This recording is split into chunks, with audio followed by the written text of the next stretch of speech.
Main reason வந்து China மூலமாக ஈரானை வந்து வழி கொண்டு வர முடியுமான்னு பார்க்குறாரு. இது ஏன்னா சீக்கிரமாக ஒரு வெனிசுலா மாதிரி 1 day 2 dayல முடிஞ்சிரும்னு நினச்சி ஈரான் மேலே ஆக்ஷன் எடுத்து அது முடிவு இல்லாமல் போயிட்டுருக்கு. பிரைம் மினிஸ்டர் ஒரு இது கொடுக்குறப்போ நம்ம பணம்லாம் வந்து முன்னாடி வாங்கின க்ரூட் ஆயிலே வாங்குகிறோம், பட் அது கொடுக்குற டாலர் வந்து அதிகமாக இருக்குது.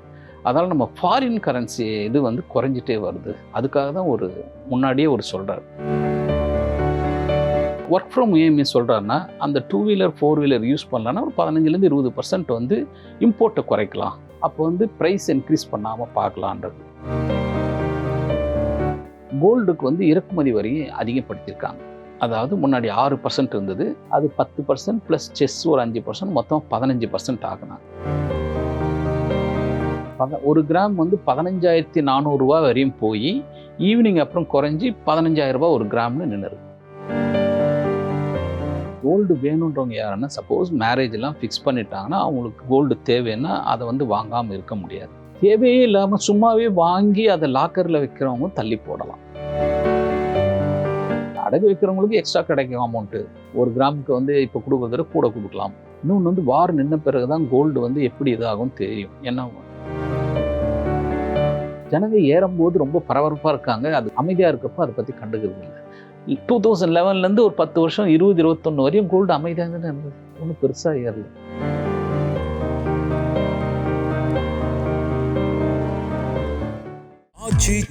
எந்த சமையலும் ருசி தேடும் ரகசியம் 20 ரூபாய்.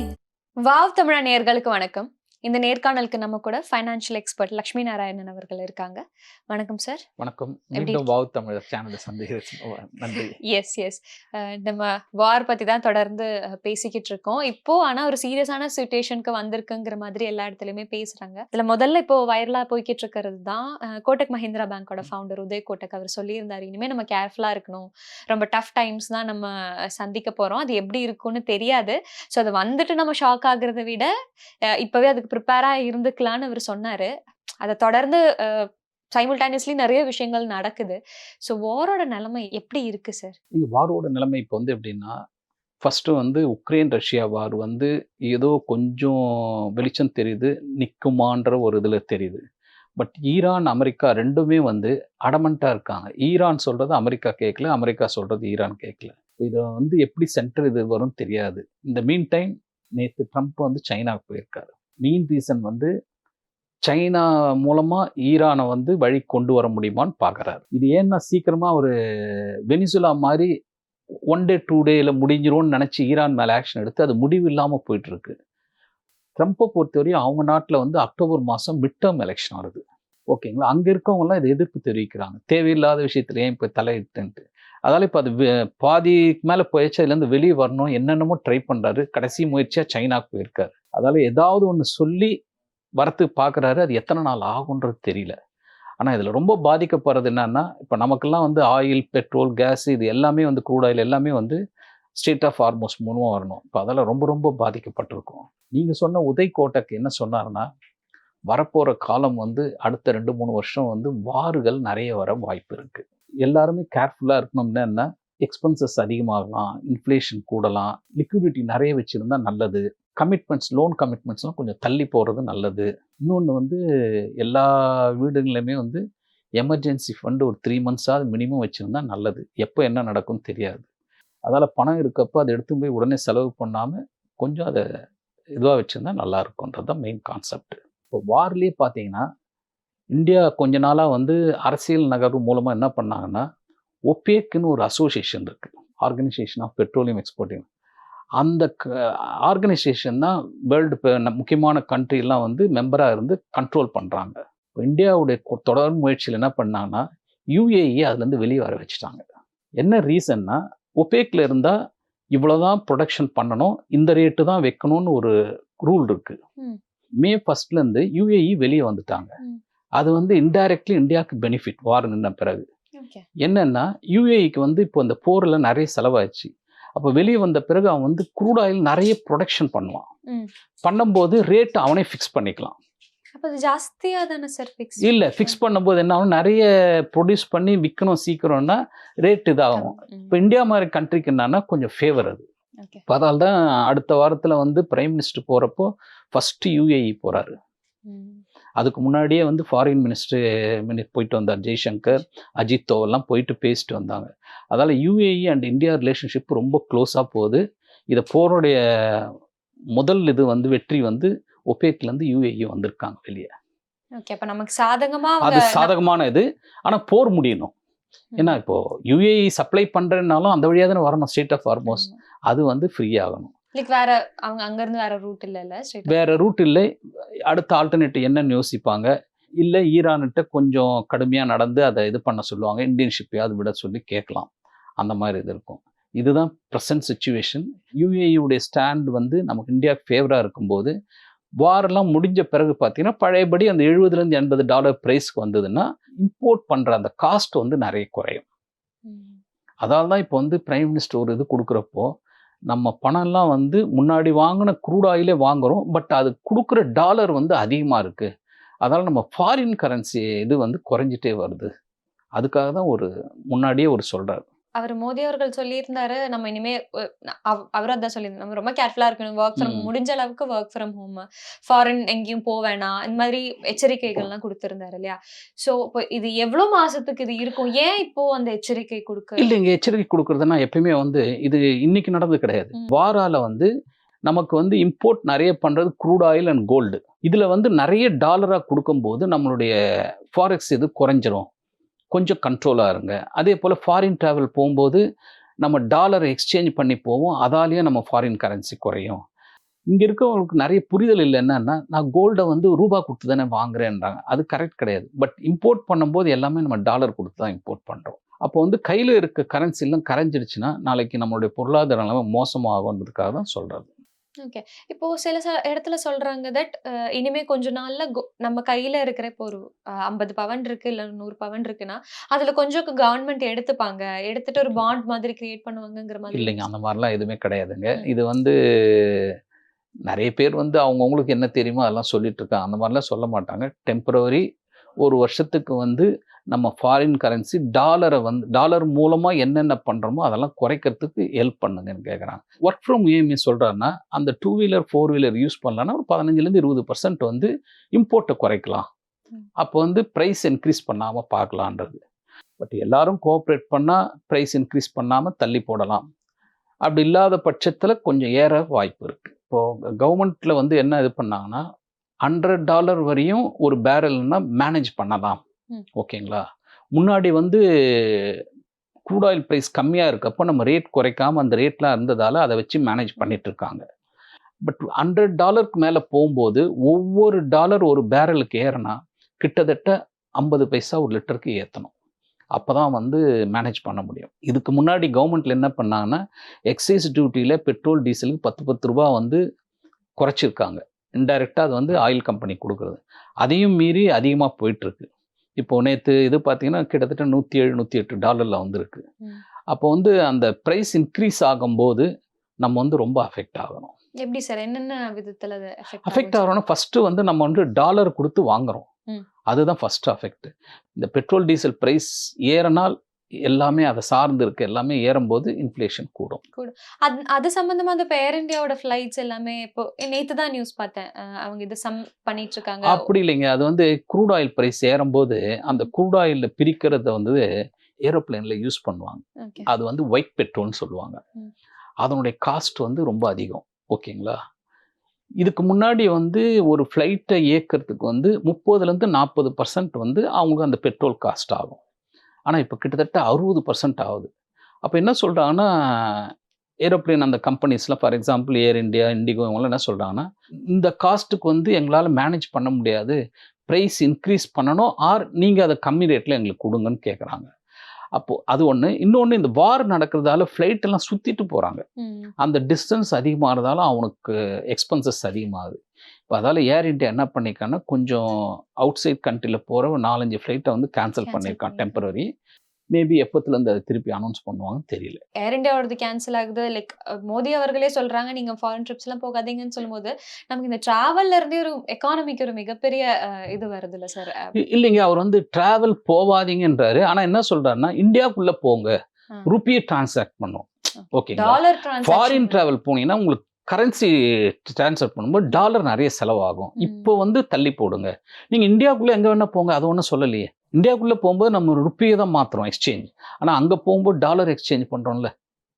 அப்போ நம்ம கையில இருக்க அந்த கரன்சி வேல்யூ குறைஞ்சிட்டே போனா நாளைக்கு ரொம்ப டஃப் ஆகும்ல. கோவிட் வந்தப்போ இந்தியா என்ன ஆயிடுச்சுன்னா, அதுலேருந்து பாடம் கத்துன்னு அதுக்கு உண்டான ஒரு வேக்சின் கண்டுபிடிச்சோம். டிஜிட்டலைசேஷன்ல வேர்ல்டுலேயே டாப்ல வந்தோம். இப்போ இந்த வார் வந்து நமக்கு ஏற்படுத்திய பாடம் என்னன்னா, கவர்மெண்ட் சைடுல கிட்டத்தட்ட ஒரு 2,00,000 கோடி அலோகேட் பண்ணி, ஓஎன்ஜிசி, ஆயில் இந்தியா இந்த மாதிரி இதெல்லாம் இது பண்ணி, கோதாவரி, கிருஷ்ணா பேசின் அந்த மாதிரி எங்கெங்க வந்து அந்தமான் இங்கெல்லாம் வந்து இப்போ ஆயில் கண்டுபிடிக்கிறதுக்கு உண்டான ஏற்பாடு பண்ணிட்டு இருக்காங்க. நம்ம எப்பயுமே வந்து ஒரு பிரச்சனை வந்த பிறகு தான் அதை பற்றி யோசிக்கிறோம். அப்போ அதெல்லாம் இது பண்ணுறப்போ அடுத்த 5லேருந்து 10 வருஷம் வந்து கிட்டத்தட்ட எப்படியும் ஒரு 50% மேலே இம்போர்ட் குறைக்க வாய்ப்பு இருக்குது. கொஞ்சம் டைம் எடுத்துக்கும். அதுக்கு வந்து அந்த இது வந்து கண்டுபிடிச்சு எல்லாம் வெளியே கொண்டு வரணும். அதான் சரி. இப்போ லைக் நம்ம வந்ததுக்கு அப்புறம் தான் அதுக்கான டிசிஷன் எடுக்கிறோங்கும்போது, அதுக்கு முன்னாடியே நம்ம இப்போ ஏதாச்சும் ஸ்டாக் பண்ணி வச்சிருந்தா இவ்வளோ பிரச்சனை ஆகிறதுக்கான ஸ்டாக்லாம் இருக்குங்க. இப்பவும் கையில் வந்து 60 நாள் ஸ்டாக்லாம் இருக்குது. அதெல்லாம் பிரச்சனை கிடையாது. இப்போ வேர்ல்டு ஃபுல்லாக வந்து எல்லாம் இது பண்ணாங்க. நம்ம கையில் ஸ்டாக் இருக்குது. பிரச்சனை அது கிடையாது. நம்மகிட்ட இருக்க இம்போர்ட் பண்ணுறதால ஆகிற செலவை குறைக்கணும் தான். முன்னாடி வந்து ப்ரியாரிட்டி வேற மாதிரி இருந்தது. இப்போ ப்ரியாரிட்டி வந்து இது ஃபர்ஸ்ட் ஆயிடுச்சு. அதால் வந்து அந்த அமௌண்ட்டை இது பண்ணி ஓஎன்ஜிசி அண்ட் ஆயில் இந்தியா கம்பெனிலாம் வந்து இப்போது இந்த 2 இடங்கள்ல மெயினாக வந்து கிடைக்குன்ற க்ரூட் ஆயில் கிடைக்க வாய்ப்பு இருக்குது. பட் அதுக்கு உண்டான முயற்சிகளை எடுத்துட்டு இருக்காங்க. இப்போ ஆயிலோட பிரைஸே இப்போ ஜாஸ்தி ஆகிறதுக்கு வாய்ப்பு இருக்குன்னு சொல்லும்போது, ஒரு சமயத்துல ஒரு ₹50 50, 60லாம் இருந்த சமயத்துல பிரைஸ் கம்மியாச்சு. ஆனா அது நமக்கு பொதுமக்களுக்கு அது கம்மியாகல. நம்மளோட ரேட் அது நார்மலா தான் இருந்துச்சு. அப்போ இப்போ வார் வந்து பிரைஸ் ரைஸ் ஆகும்போது நமக்கு அது ஏன் ஹோல் எக்கானமி அதை எஃபெக்ட் இல்லை பண்ணுது? மேடம், நமக்கு நீங்கள் price? வந்து ஃபஸ்ட்டு வந்து புரிஞ்சுக்க வேணும். 60 அரௌண்ட் $70 பர் பேரல் இருந்தப்போ கொஞ்சம் கம்மி பண்ணியிருக்கலாம். ஆனால் திருப்பி ஏறும்போது வாலட்டைல் இல்லாமல் ஏறும்போது ஏற்றினா ஒவ்வொரு தடவையும் பப்ளிக் இதாகும். இப்போ அதில் வந்து சேமித்து வச்ச அந்த எக்ஸ்ட்ரா பணத்தை தான் இவ்வளோ நாள் வச்சு மேனேஜ் பண்ணி ஏற்றாமல் இருக்காங்க. ஆனால் அந்த $100 வரையும் மேனேஜபிளாக இருந்தது. $100 கிராஸ் ஆகும்போது தான் யோசிக்கிறாங்க. ஒன்று பப்ளிக் வந்து கோஆப்ரேட் பண்ணால் க்ரூட் ஆயில் இம்போர்ட்டை குறைக்கிறதா ஆர் ப்ரைஸ் இன்க்ரீஸ் பண்ணுறதா, சாய்ஸ் நமக்கு தான் இருக்குது. இப்போ எச்சரிக்கைன்னு விடும்போது ஒரு பயம் வருது இல்லையா? இப்போ என்ன மாதிரி எஃபெக்ட்ஸ் இருக்கும்? எஃபெக்ட்ஸ் ஒன்றும் நம்ம இல்லைங்க. எப்படி கேர்ஃபுல்லா இருந்துக்கலாம்? இல்லை, இப்போ எஃபெக்ட்ஸ் ஒன்றும் இல்லைங்க. இப்போ வந்து வீட்டுக்குள்ளே ஒரு பிரச்சனைன்னா வீட்டில் இருக்க ஃபேமிலி மெம்பர்ஸ் உட்காந்து பேசி எங்கெங்கே எக்ஸ்பென்சஸ் குறைக்கணும், எது அவசியம் இல்லைன்றது பேசி முடிவு எடுக்கிறோமோ சேம் திங் ஒரு நாட்டுக்கும் அந்த பிரச்சனை வரப்போ ஃபஸ்ட்டு ப்ரியாரிட்டி க்ரூட் ஆயில் நிறைய இம்போர்ட் பண்ணுறதால பெட்ரோல் டீசல் யூசேஜை எங்கெங்கே குறைக்க முடியும்னு யோசிக்கணும். பப்ளிக்கும் வந்து என்ன பண்ணோம்னா 2 வீலர் 4 வீலர் குறைச்சிட்டு பப்ளிக் டிரான்ஸ்போர்ட்டை யூஸ் பண்ணணும். ஓகே. அனதர் திங், காரில் போகிறவங்க ஒருத்தர் தனியாக ஆஃபீஸ் போகிறது 4-5 பேர் சேர்ந்து போனால் கார் புல்லிங் பண்ணால் குறைக்கலாம். இதெல்லாம் வந்து இன்டைரக்ட் இது. அது வந்து பப்ளிக்கும் நினச்சி பார்க்கணும். பெட்ரோல் டீசல் ரூபா கொடுத்தா கிடைக்குதுன்னா அது வேறு விஷயம். யாருமே அது வந்து யோசித்து அந்த இதுக்கு ஒத்து வரலன்னா ப்ரைஸ் இன்க்ரீஸ் பண்ண வேண்டியதாக இருக்கும். இப்போ நீங்க ஒரு அமௌண்ட் நம்ம எப்பவுமே கையில வச்சுக்கலாம். சேஃபர் சைடு கையில வச்சுக்கலாங்கும்போது எவ்வளோ வச்சுக்கலாம் சார் நமக்கு? அதுதாங்க, இப்போ ஒரு எமர்ஜென்சி ஃபண்டுன்னா ஒவ்வொருத்தர் சேலரிக்கு ஏற்ற மாதிரி அட்லீஸ்ட் 3 months சேலரி வச்சுக்கணும். இந்த மாதிரி கிரைசிஸ் வரப்போ ப்ரைஸ் இன்க்ரீஸ் ஆகிறப்போ அதை வச்சு மேனேஜ் பண்ணுறதுக்கு இதுவாக இருக்கும். பெட்ரோல் டீசலை எப்படி குறைக்கலாம் ஒன்று. ரெண்டாவது வந்து கோல்டு வாங்குறது கம்மி பண்ணால் அதுக்குண்டான இம்போர்ட்டும் குறையும், அதுக்குண்டான நம்ம டாலராக செலவு பண்ணுறதும் குறையும். மூணாவது வந்து ட்ராவல் பண்ணுங்க, இந்தியாவுக்குள்ளே பண்ணுங்க. அவுட் சைட் கண்ட்ரி போகும்போது டாலரை நிறைய நம்ம எக்ஸ்சேஞ்ச் பண்ண வேண்டி வரும். மூணாவது இது. நாலாவது என்னென்னா உங்களுக்கு ஆயில் யூசேஜ் இருக்குது. இந்தியாவில் வந்து பாம் ஆயில் வந்து இந்தோனேஷியாவிலேருந்து மலேசியாவிலேருந்து நிறைய இறக்குமதி பண்ணுறோம். அதுக்கு டாலராக கொடுக்குறோம். அடுத்தது பார்த்தீங்கன்னா சன்ஃப்ளவர் ஆயில், சூரியகாந்தி எண்ணெய் வந்து பார்த்தீங்கன்னா உக்ரைன்லேருந்தும் ரஷ்யாவிலேருந்தும் அதுக்கும் டாலராக கொடுக்குறோம். அப்போ என்ன சொல்கிறோம், நம்ம இந்தியாவில் என்ன ஆயில் கிடைக்குது அது யூஸ் பண்ணுங்க. ஃபார் எக்ஸாம்பிள் கடலை எண்ணெய், நல்லெண்ணெய், தேங்காய் எண்ணெய். அப்போ அந்த இம்போர்ட் டியூட்டி குறையும்ல. இந்த மாதிரி சிலதெல்லாம் வந்து டிப்ஸ் கொடுக்குறாங்க. அது நம்ம வந்து எதை வந்து கொஞ்சம் மாற்றிக்க முடியும்னு யோசிக்கணும். அப்படி பார்க்கும்போது இது பிசினஸ் இனிமே எஃபெக்ட் பண்ணுமா சார்? பிசினஸ் இம்போர்ட் அஃபெக்ட் கம்மியாகும். பிசினஸ் அஃபெக்ட் ஆகாதுங்க. இப்போ பாம் ஆயில் இறக்குமதி பண்றதுன்னா அந்த நாட்டுக்கு தான் அஃபெக்ட் ஆகும். இல்ல, நமக்கு நான் ஜெனரல் பொதுமக்கள் ஜெனரல் பிசினஸ் பண்றவங்க இருக்காங்கல்ல சார்? அதெல்லாம் ஒன்றும் கிடையாதுங்க. அவங்க இப்போ வியாபாரிகள் என்ன பண்ணுவாங்க, பாம் ஆயில் நிறைய வச்சுக்கிறது போல் இந்த ஆயில் நிறைய வச்சுக்க போகிறோம். அட்லீஸ்ட் நீங்கள் இந்த இந்தியாவில் இருக்க ஆயில் வாங்கும்போது இந்திய விவசாயிகள் தானே பயனடைவாங்க. யாரோ பெனிஃபிட் அடையிறது நம்ம இந்திய விவசாயிகள் பயனடையட்டுமே. கண்டிப்பா. அடுத்ததுல முக்கியமா வந்து பிரச்சனை நேத்து தான் சொன்னாங்க தட் கோல்டோட பிரைஸ் ஜாஸ்தி ஆயிருச்சு. 8500 கிட்ட ஜாஸ்தி ஆயிருச்சுன்னு சொன்னாங்க. அதுக்கப்புறம் ஈவினிங்குள்ள கம்மி ஆயிருச்சு. 3000 கிட்ட கம்மி ஆச்சுன்னு சொல்றாங்க. ஏன் சார் ஏறும்போது ஒரே அடியா ஏறுறாங்க, இல்லைங்க. கம்மியாகும்போது? ஃபர்ஸ்ட்டு வந்து ஹைதராபாத்ல வந்து ஒரு மீட்டிங்ல பேசும்போது பிரைம் மினிஸ்டர் சொன்னது வந்து, கொஞ்ச நாளைக்கு வந்து 1 வருஷத்துக்கு கோல்டு வாங்குறதெல்லாம் தள்ளி போடுங்கன்னு சொன்னாரு. அப்புறம் பேசிட்டு என்ன ஆயிடுச்சுன்னா, முந்தா நாள் நைட் வந்து நேத்து காலையில வந்து கோல்டுக்கு வந்து இறக்குமதி வரி அதிகப்படுத்தியிருக்காங்க. அதாவது முன்னாடி 6% இருந்தது. அது 10% பிளஸ் செஸ் ஒரு 5% மொத்தம் 15% ஆக்குனாங்க. ஆக்கும்போது என்ன ஆகுதுன்னா, பப்ளிக் சைட்லயும் போய் இன்னும் விலை ஏறும் போல் இருக்குன்னு கோல்டு வாங்கியிருக்காங்க. அனதர் திங் நெறைய கோல்டு ETF வித்ட்ரா பண்ணாங்க. ம். 1 கிராம் வந்து ரூ. 15,400 வரையும் போயி, ஈவினிங் அப்புறம் குறைஞ்சு ரூ. 15,000 ஒரு கிராம்னு நின்னுருக்கு. இதுதான் இது. பட் இது வந்து நேத்து ஒரு நாள் அந்த இதால இது மேபி கொஞ்சம் சாஃபன் ஆனா குறையலாம். பட் அடுத்த 1 வாரத்துல இதனோட இது தெரியும். நேத்து வந்து எல்லாருமே வந்து ஒரே டைம்ல எல்லாம் அந்த இது பண்ணதால ம். சப்ளை அண்ட் டிமாண்ட் தான். அப்ப இன்னும் இது ஜாஸ்தி ஆகுறதுக்கான சான்சஸ் இருக்கா? சான்சஸ் இல்லைங்க. ஏன்னா நெறைய கண்ட்ரில வார் நடந்ததால அந்த கண்ட்ரில இருக்க கோல்டுலாம் விக்க ஆரம்பிக்கிறாங்க. ம். முன்னாடிலாம் வந்து எல்லா கண்ட்ரி, பப்ளிக் எல்லாரும் கோல்டு வாங்கிட்டு இருந்தாங்க. இந்தியாவிலேயே கூட போன வருஷம் 2025, 26ல கிட்டத்தட்ட 700 டன்னுக்கு மேல இறக்குமதி பண்ணியிருக்கோம். ம். ஆனா அதுக்கப்புறம் என்ன ஆயிடுச்சா, இந்த வாரு இதெல்லாம் வரும்போது ஜனங்களும் பிரியாரிட்டி இதுவாகி, ஏப்ரல்ல வந்து வெறும் 15 டன்னு தான் இறக்குமதி பண்ணியிருக்கோம். நம்ம எப்பவுமே சொல்ற மாதிரி தான். இப்போதைக்கு போய் கோல்ட்லாம் எதுவும் வாங்க, பர்ச்சேஸ் பண்ணவோ எதுவுமே வேணாம். இந்த சமயம் அது ரொம்ப சீரியஸா நம்ம சொல்ல வேண்டியது இருக்கு. இவ்வளோ நாள் சொன்னோம். இப்போதைக்கு டக்குன்னு போயிட்டு எதுவும் ஆக்ஷன்ஸ் எதுவும் எடுக்காதீங்கன்னு நீங்க சொல்லுங்க சார். கோல்ட் வாங்கலாமா? இப்போ வாங்க வேணாமா? இல்ல இதுல மெயின் வந்து கோல்டு வேணுன்றவங்க யாருன்னா, சப்போஸ் மேரேஜ் எல்லாம் ஃபிக்ஸ் பண்ணிட்டாங்கன்னா, அவங்களுக்கு கோல்டு தேவைன்னா, அத வந்து வாங்காம இருக்க முடியாது. பட் தேவையே இல்லாம சும்மாவே வாங்கி அத லாக்கர்ல வைக்கிறவங்க தள்ளி போடலாம். அவசியம் இருக்கவங்க இது பண்ண முடியாது. ஏன்னா இப்ப என்னன்னா, கிட்டத்தட்ட ஜூன் மாசம் ஆரம்பிச்சு அடுத்த 6 மாசம் வந்து இந்தியா ஃபுல்லா கல்யாணம் நெறைய நடக்கும். அப் டூ நவம்பர் வரையும் அந்த போகும். அப்போ வந்து நெறைய பேர் வந்து தேவைப்படுறவங்க வாங்காம இருக்கவங்க வாங்கிக்கலாம். மீதி பேர் போஸ்ட்போன் பண்ணா நல்லது. இப்போ கோல்டு விக்கணும்னு நினைக்கிறவங்க, இல்லன்னா அடகு வைக்கணும்னு நினைக்கிறவங்களுக்கும் ஏதாச்சும் சொல்லணுமா சார்? இது இப்படி பண்ணலாமா? இல்ல ஒண்ணும் இல்ல. அடகு வைக்கிறவங்களுக்கு எக்ஸ்ட்ரா கிடைக்கும் அமௌண்ட். 1 கிராமுக்கு வந்து இப்ப குடுக்குறத விட கூட குடுக்கலாம். இன்னொன்னு வந்து வார் நின்ன பிறகு தான் கோல்டு வந்து எப்படி இதாகும்னு தெரியும். ஏன்னா இந்தியாவுல வேர்ல்டுல ரிசெஷன் வந்து 2008ல வந்து வந்தது. 2008 to 11 ஆயிடுச்சுன்னா வேர்ல்டு ஃபுல்லா ரிசெஷன் வரப்போ, அந்த 3 வருஷம் கோல்டு ஏறிடுச்சு. அந்த 3 வருஷம் ஆவரேஜ் ரிட்டர்ன் பார்த்தீங்கன்னா 38%. அதுக்கப்புறம் 2011லேருந்து 10 வருஷம் கோல்டே ஏறல. ஜனங்க ஏறும்போது ரொம்ப பரபரப்பா இருக்காங்க. அது அமைதியா இருக்கப்போ அதை பத்தி கண்டுக்கிறது இல்ல.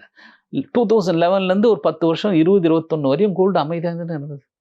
ஒண்ணும் பெருசா ஏறல. அனதர் திங் கோல்டு வந்து நமக்கு ரொம்ப அவசியமான பொருளான்னு யோசிக்கணும். தேவைப்பட்டவங்க வாங்கிக்கலாம். மேரேஜ் எல்லாம் வச்சிருக்கவங்க வாங்கிக்கலாம். இதெல்லாம் நமக்கு கண்ணுக்கு தெரிஞ்ச பிரச்சனைகள். கண்ணுக்கு தெரியாம ஒரு மிகப்பெரிய பிரச்சனை வரப்போகுதுன்னு நீங்க சொன்னீங்க. ஸோ அத பத்தியே பேசலாம் சார். எல் நினோன்னு ஒண்ணு வரப்போகுது. நானுமே நியூஸ் பார்த்தேன். பட் கவனிக்கல. பெருசா அத சீரியஸா எடுத்துக்கல. பட் அது எவ்வளோ தூரம் சீரியஸ்?